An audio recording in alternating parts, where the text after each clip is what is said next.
দর্শক বন্ধুরা fact two বাংলার আরেকটি নতুন ভিডিওতে আপনাকে আবারও স্বাগতম। আশা করি আপনারা সবাই ভালোই আছেন। আপনারা কি জানেন ইতিহাসের পাতার মধ্যে 2015 সাল এমন একটি সাল ছিল যখন এই টাইমের মধ্যে দুনিয়ার সবথেকে ভয়ঙ্কর সুপার বাইক মানে কাওয়াসাকি নিনজা স্টুয়ার্টকে লঞ্চ করা হয়েছিল। বাট এই বাইকটার মধ্যে প্রবলেম কি জানেন, এই বাইকটা সম্পূর্ণ রোড ইলিগাল একটি বাইক, মানে এই বাইকটাকে আপনি কোনো রকম ভাবে রোডে চালাতে পারবেন না। তো এই টাইমে বাইকটাকে রোডে চালানো সম্ভব নয় বলে কোম্পানি কি চুপ বসে থাকবে? এর জায়গায় কাওয়াসাকি নিনজা স্টুয়ার্ট সম্পূর্ণ একটি duplicate version Kawasaki Ninja H2 কে লঞ্চ করলো, যেটা সম্পূর্ণভাবে একটি road legal bike. But do you know, আপনারা জানলে অবাক হয়ে যাবেন, এই দুনিয়ার মধ্যে কাওয়াসাকি নিনজা H2 কে ছেড়েও আরেকটি H2 আমাদের দুনিয়ার মধ্যে অ্যাভেলেবেল আছে, যেটা কোনো রকম ভাবে কাওয়াসাকি কোম্পানির নয়। এবং এই বাইকটা সম্পর্কে জানার পর আপনি অবাক নয় থাকতেই পারবেন না। এবার যেহেতু আপনারা ফ্যাক্ট টু বাংলা চ্যানেলকে সাবস্ক্রাইব করেই ফেলেছেন, তখন এই বাইকটা সম্পর্কে সম্পূর্ণ ডিটেলস জানানো আমার কর্তব্য। যাই হোক দর্শক বন্ধুরা, বেশি দেরি না করে আজ এই ভিডিওটাকে শুরু করা যাক। দেখুন দর্শক বন্ধুরা, 1999 সালটা ছিল এমন একটি সাল যখন সুপার বাইকের তখন জন্ম হয়েছিল। তখন আমাদের দুনিয়ার মধ্যে একেতে এক অনেক ভয়ঙ্কর সুপার বাইক এসেছিল। বাট এই সুপার বাইকগুলো সর্বোচ্চ গতি 350 কিলোমিটার না হলে 320 কিলোমিটারের মধ্যেই ছিল। তবে আপনারা জানলে অবাক হয়ে যাবেন, আমাদের দুনিয়ার মধ্যে প্রথম কাওয়াসাকি এমন একটি ব্র্যান্ড যে নিজে প্রথম এমন একটি সুপার বাইককে বানিয়েছিল যার সর্বোচ্চ গতি ছিল 400 কিলোমিটার প্রতি ঘন্টা।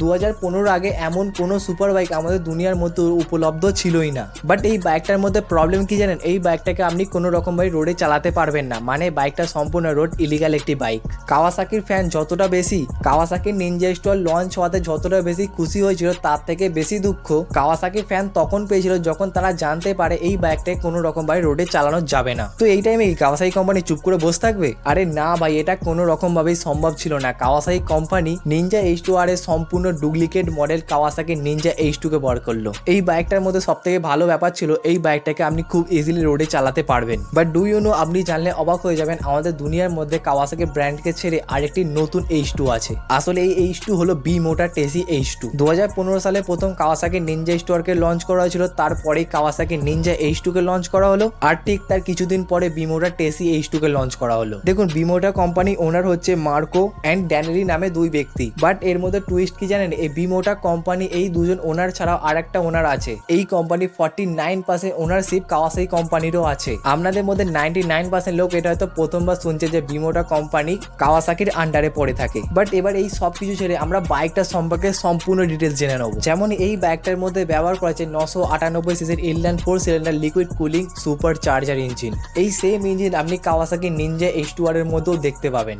এবং এই ইঞ্জিন আপনাকে খুবই সহজে 11,000 RPM 141 Nm টর্ক এর সাথে 228 হর্স পাওয়ার ইজিলি জেনারেট করে দিতে পারে। তবে যদি হর্স পাওয়ারের কথা বলি, তাহলে নিনজা H2R এর থেকেও এই বাইকটা হর্স পাওয়ার বেশি জেনারেট করছে। তবে এই বাইকটার মধ্যে স্পিড লিমিটেশনকে ব্যবহার করে এই বাইকটা সর্বোচ্চ গতি 300 কিলোমিটারে দাঁড়িয়েছে, যেটা শোনার পর আশ্বস্ত লাগে ভাই কি করা যাবে। তবে এই বাইকটা সম্পূর্ণভাবে কাওয়াসাকি নিনজা H2 থেকে অনেক বেশি ইউনিক, সেইটা আপনি এই বাইকের সামনের দিকটা দেখেই বুঝতে পেরে যাবেন। বাট যদি এই বাইকের প্রাইসের কথা বলি, তাহলে এই বাইকটার প্রাইস কাওয়াসাকি নিনজা H2 থেকে অনেক বেশি কম। এই বাইকটার এক্স-শোরুম চালু হয়ে থাকে মাত্র 60 লাখ টাকা থেকে। জানি ভাই 60 লাখ টাকাটা শুনতে অনেক বেশি লাগছে, বাট এটা কাওয়াসাকি নিনজা H2 দামের থেকে অনেক বেশি কম। ভাই তবে ভিডিওর মধ্যে আপনার কি পছন্দ হলো আর কি অপছন্দ হলো সেটা আমায় কমেন্টে লিখতে একদম ভুলবে না। সাথে আমাকে ইনস্টাগ্রাম, ফেসবুক এবং হোয়াটসঅ্যাপ ফলো করতেও একদম ভুলবে না।